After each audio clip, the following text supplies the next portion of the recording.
어느 유수한 대학에서 공부하던 학생이 3학년이 돼서 돌연 편입시험을 보고 이웃 대학으로 옮겨버렸습니다. 학교만 옮긴 것이 아니고 아예 전공을 바꿨습니다. 그 이유를 물어보니까 이 학생의 사연인즉, 이 세계에 머물러 있는 한 저희 교수님을 일평생 섬겨야 될 텐데 저는 그럴 자신이 없습니다. 그렇다고 공부를 안 할 수도 없고, 그래서 새 학교에서 새로운 세계를 찾아야겠다고 생각했습니다. 여러분, 이 학생의 심정이 이해가 되십니까? 이건 학교의 정서일 뿐만 아니고 우리 사회의 정서입니다.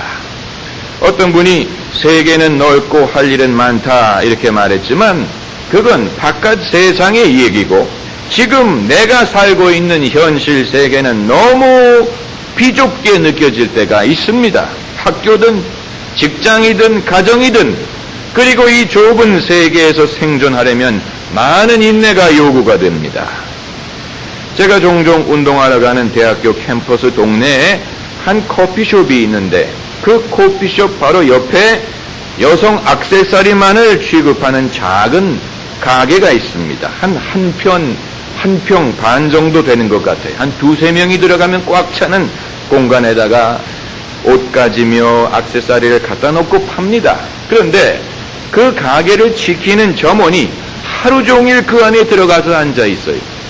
저는 그 사람을 보고 어떻게 저렇게 좁은 공간에서 하루 종일 자리를 지킬 수 있을까 안쓰럽게 생각이 됩니다.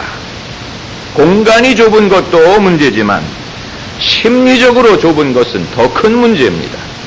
얼마 전에 우리나라 항공사의 비행기 조종실 문화에 문제가 있다 지적된 적이 있죠.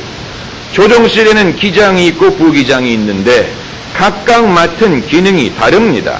위기가 발생했을 때 기장의 판단이 틀렸다고 판단이 되면 이의를 제기하는 것이 부기장의 의무입니다. 그래야 위기에 올바로 대처를 할 수 있는데 우리나라 항공사의 조종실에서는 그게 통하지 않는다는 겁니다. 상명하복의 문화이기 때문에 기장의 말에 어느 부기장이 감히 이의를 제기할 수 있느냐. 그래서 돌발 사태가 발생했을 때 사고가 발생할 확률이 높다. 이런 문제를 제기한 적이 있습니다. 그 조종석이 공간적으로만 좁은 것이 아니고 문화적으로 심리적으로 좁은 공간이 되는 것입니다. 외국에서는 사장과 직원들이 회식을 할 때 저마다 원하는 것을 주문합니다. 그러나 우리나라에서는요, 사장이 커피 하면 커피 통일. 그게 우리의 문화입니다. 우리 민족이 늘 두려워하는 것 중에 하나가 뭔지 아세요? 밉보이는 겁니다. 이걸 소위 괘씸죄라고 부릅니다. 찍힌다는 표현도 쓰죠. 사회가 좁다 보니까 힘있는 사람에게 한 번 밉보이고 나면 그때부터는 아주 모든 것이 힘들어집니다. 승진하는 것도 붙어있는 것도 다 힘들어집니다. 이것이 바로 힘있는 자의 횡포입니다. 그런데 문제는 좁은 사회에서는 그것을 용납할 수밖에 없다는 사실이에요. 다른 데 갈 데가 없으니까 이런 현실은 위선을 낳습니다. 열린 사회가 아니고 닫힌 사회가 돼버립니다.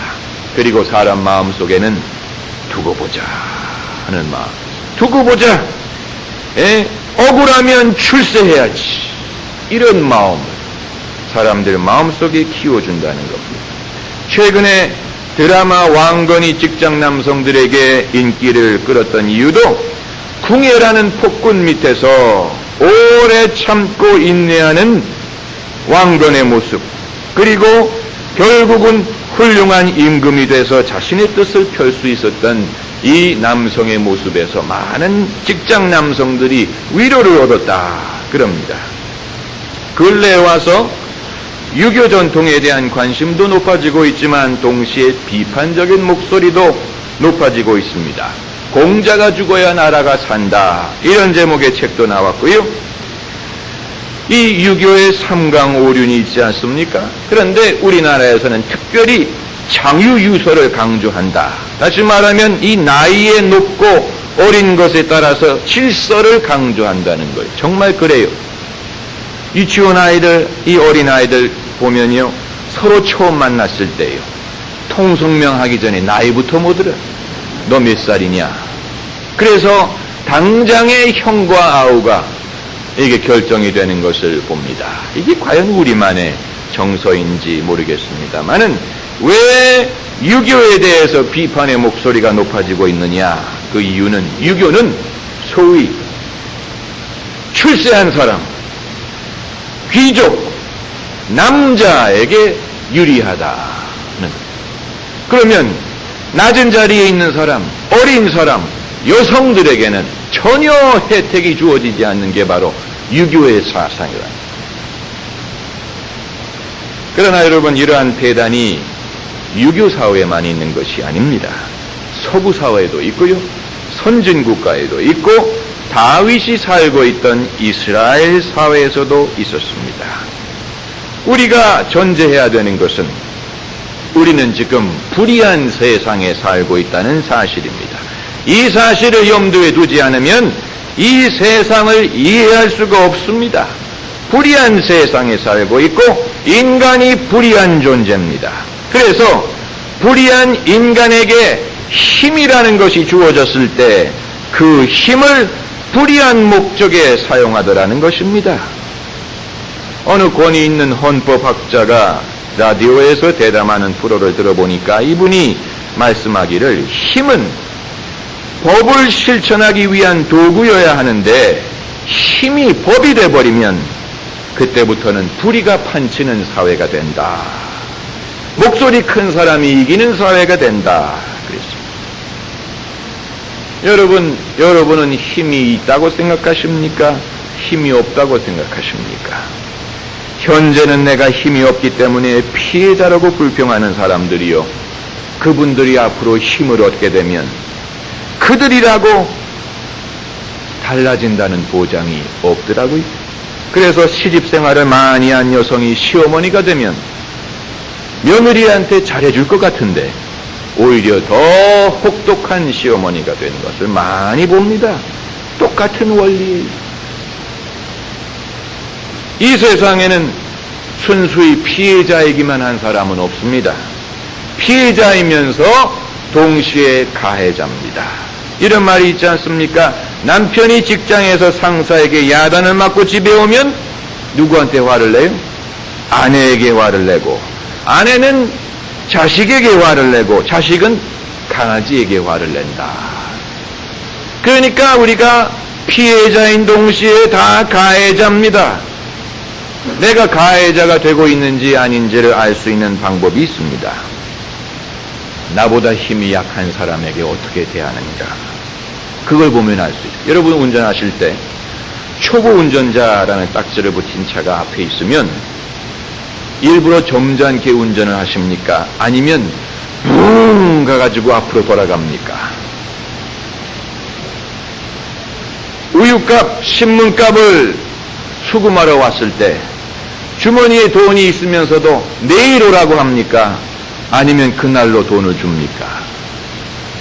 학교에서, 직장에서 소위 왕따 당하는 사람을 볼 때 나도 그 사람을 따돌립니까? 아니면 일부러 가서 그 사람의 친구가 되어줍니까? 내가 힘 있는 사람에게 대하는 것을 통해서 내 윤리와 도덕의 수준을 알 수 있는 것이 아니고, 나보다 힘이 없고 연약하고 부족한 사람을 어떻게 대하는가, 여기에 우리의 참된 됨됨이가 나타나는 것입니다. 그리스도인의 의무는 첫째는 불의한 세상에서 의롭게 살도록 애쓸 의무요, 둘째는 불의의 피해자가 되었을 때 올바로 대처하는 것입니다. 이 두 번째가 오늘 설교의 주제입니다. 힘의 올바른 윤리를 실천하신 분은 예수 그리스도밖에 없습니다. 예수님은 하나님의 아들로서, 하나님의 아들이 그 모든 영광과 권세를 버리고 구유에서 태어나시고 목수의 아들로 사시고 남의 나귀를 빌어서 예루살렘에 들어가시고, 예수님이 매장된 무덤도 남의 무덤이었습니다. 하나님의 아들이 그 모든 권세를 버리고 섬기는 자로 오셨어요. 예수께서 말씀하시기를 인자가 온 것은 섬김을 받으려 함이 아니고 섬기려 합니다. 그리고 십자가에서 당신의 생명을 바치셨습니다. 예수님의 모든 가르침을 어렵게 생각하고 복잡하게 생각할 것이 아니고 요약해서 말하면 이렇습니다. 크고자 하는 자는 작은 자가 되라. 섬기는 자가 되라. 내 자신을 부인하라. 죽으면 살고 살려 하면 죽고 높아지려고 하면 낮아지지만 낮아지면 높아진다. 이게 십자가의 도요 예수님의 윤리의 핵심입니다. 이 방법에 이 이외의 방법으로는 여러분 불의의 유혹을 극복할 수 있는 방법이 없습니다. 왜냐하면 우리가 선하게 살려고 하다가도요 힘이 생기고 권세가 생기고 명예가 생기고 돈이 생기고 이러면요 은연중에 목소리에 힘이 들어가게 되고 어깨에 힘이 들어가게 되고요 내 뜻을 주장하게 되고요 내 생각은 다 옳은 것으로 판단하게 되고요 그때부터는 남의 말에 귀를 기울이지 않아요. 그런 일들이 너무 많습니다. 우리라고 예외라는 보장이 없습니다. 오늘 본문에서 우리는 다윗의 참 고생하는 모습을 봅니다. 여러분 다윗은 부러워할 만한 일만 있는 사람이 아닙니다. 장차 임금이 될 사람이지만 그러나 그의 삶에는 영광스러운 순간만이 있던 것이 아닙니다. 그가 골리앗과 싸워서 이기지 않았습니까? 아주 큰 승리를 거두었는데 골리앗과 싸워 이긴 사건은 사무엘상 17장 한 장에 기록되어 있습니다.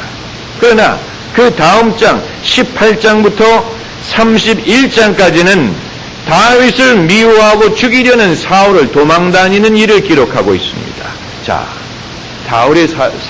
다윗의 삶에 영광스러운 순간이 많았습니까? 고통스러운 순간이 많았습니까? 우리가 다윗을 부러워할 만한 할 수 있는 것만이 아닙니다. 처음에는 다윗이 궁전에서 사울을 피해 도망 다니다가 나중에는 이스라엘 나라 안에서 피해 다니다가 나중에는 이스라엘 안에도 붙어 있을 데가 없었기 때문에 블레셋으로 피신합니다.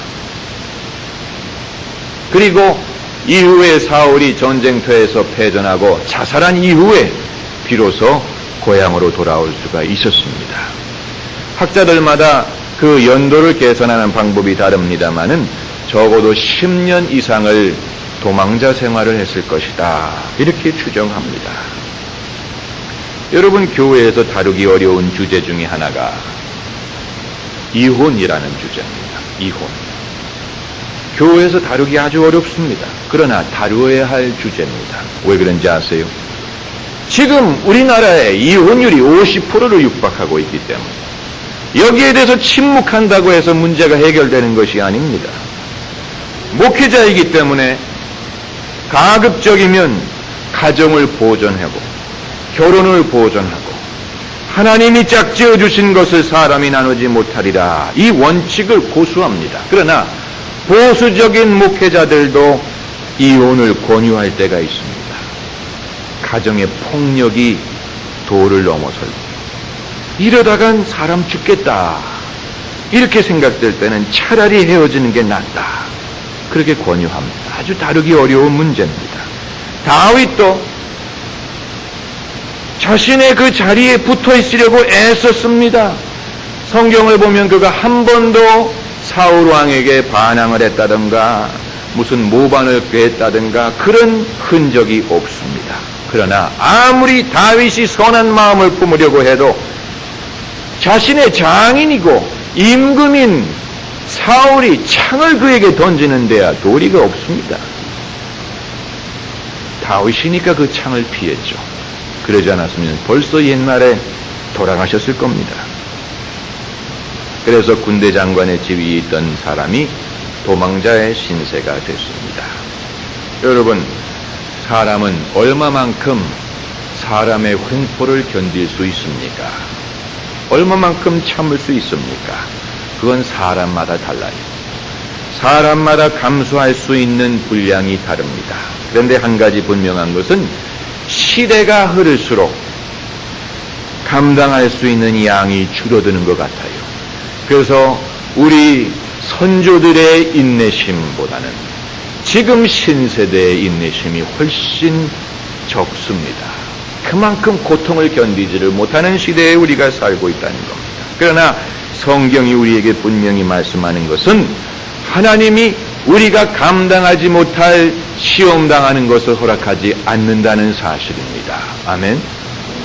고린도전서 10장 13절을 보면 사람이 감당할 시험 밖에는 너희에게 당한 것이 없나니 오직 하나님은 미쁘사 너희가 감당치 못할 시험당함을 허락지 않으시고 시험당할 즈음에 또한 피할 길을 내사 너희로 능히 감당하게 하신다.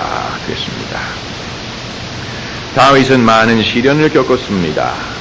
그러나 이 모든 시련이 다윗의 삶에 어떤 영향을 주었는지를 생각해 보면 첫째는 이런 모든 고난이 다윗에게 유익했다는 사실입니다.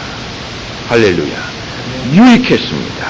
이후에 다윗이 시편에서도 인정합니다. 시편 119편 71절을 보면 고난당한 것이 내게 유익이라 이로 인하여 내가 주의 윤례를 배우게 되었나이다. 여러분, 고난의 의미를 모르고 못 견디하기 때문에 문제지 고난을 겪더라도 이게 내게 유익하다는 사실만 깨달을 수 있으면 극복할 수 있습니다. 유익하다는 사실을 모르기 때문에 우리가 마음고생을 하는 것입니다. 사울의 경우에는 임금이 되기 이전에 그가 특별히 고난당한 적이 없습니다. 특별한 시련이나 훈련의 과정 없이 쉽게 임금이 됐습니다. 그 결과로 사울왕은 폭군이 되고요. 망령된 사람이 됐습니다. 그에게는 지도자의 역량이 부재했습니다. 그러나 다윗은 많은 경험을 통해서 사람 되는 훈련을 하고 그리고 임금이 됐기 때문에 이스라엘 역사상 가장 위대한 임금이라고 부름을 받을 수가 있게 된 것입니다. 목회자의 경우에도요, 부목사의 경험이 유익하다 그럽니다. 필요하다. 부목사의 경험 없이 단독 목회를 하는 것보다는 다른 목사님 밑에 들어가서 자신의 뜻을 굽히고 다른 분의 비전을 이루는 것을 돕는 경험이 필요하다. 왜 이것이 유익하냐? 첫째는 그런 경험이 있기 때문에 남의 말을 청종할 줄 알고, 둘째는 자신의 뜻을 굽힐 줄 압니다. 여러분, 예수 믿는 사람 중에서도요, 남의 말 안 듣는 사람 있어요. 자신의 뜻을 굽히지 못하는 사람들 많습니다. 그게 의지로 되는 게 아니, 그런 훈련을 받아서야. 그리고 두 번째로 다윗이 많은 시련을 겪었지만 다윗의 마음에는 쓴뿌리가 남아있지 않았어요. 쓴뿌리가 없었어요. 고생을 많이 한 사람에게 생길 수 있는 부작용이 뭔지 아십니까? 마음속에 쓴뿌리가 있는 겁니다. 분노가 있고요, 한이 있어요. 겉으로는 유순한 사람 같은데 그 마음을 열고 보면 거기에 오래 쌓아놓은 분노가 있습니다. 그게 무서운 겁니다. 언제 그게 나올지 모르기 때문에. 그런데 다윗에게는 그런 흔적이 없었습니다. 분노가 없어요. 한이 없어요. 그 증거가 무엇인지 아세요? 다윗이 사울 왕을 죽일 기회가 2번 있었습니다. 그런데 2번 다 그 기회를 버렸어요. 포기했어요. 사울에게 손을 들지 않았어요.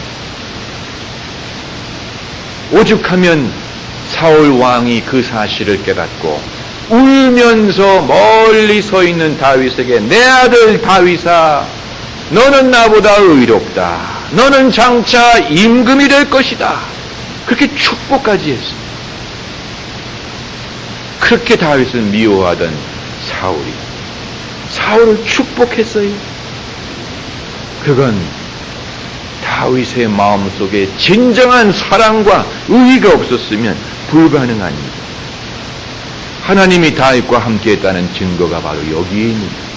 많은 시련을 겪고 미움의 대상이 됐지만 하나님이 그와 함께 하셨기 때문에 마음속에 쓴 뿌리가 남지 않았습니다.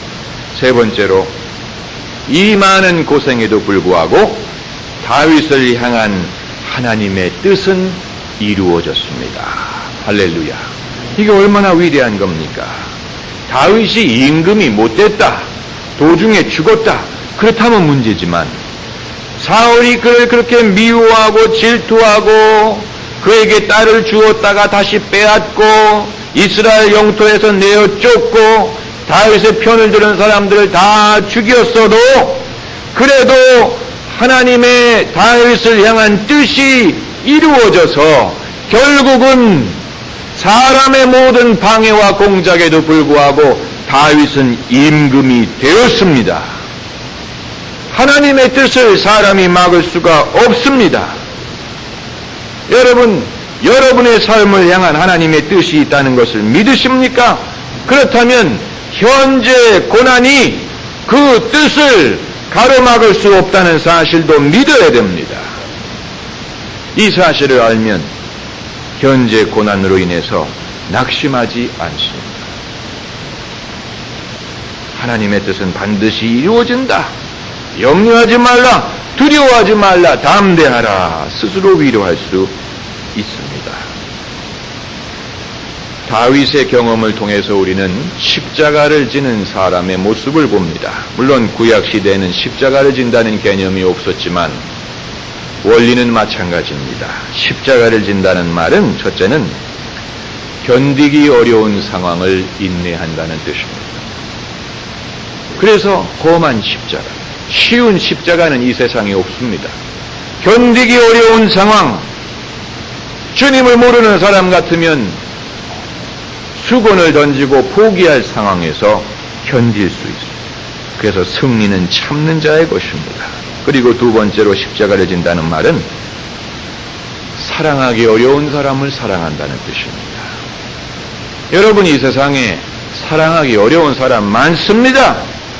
내가 그를 사랑하더라도 그 사람이 나를 사랑할 거라는 보장이 없습니다. 그래도 사랑합니다. 내가 그 사람을 사랑하면 내가 손해볼 텐데 그래도 사랑합니다. 그게 십자가를 진다는 거예요. 십자가는 승리입니다.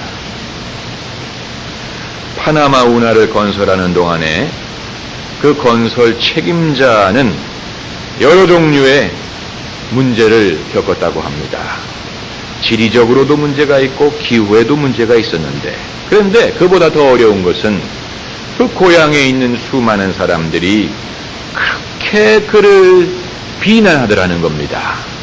그 운하는 불가능하다, 그건 완성할 수 없는 것이다, 이러면서 모략을 하고 비난을 하는데, 그런데 이 건설가는 그 모든 비난에도 불구하고 침묵을 지키고 그의 일만 열심히 했다고 합니다. 그래서 그의 그 친구가 당신의 비난자들에게 해명을 하지 않을 작정입니까?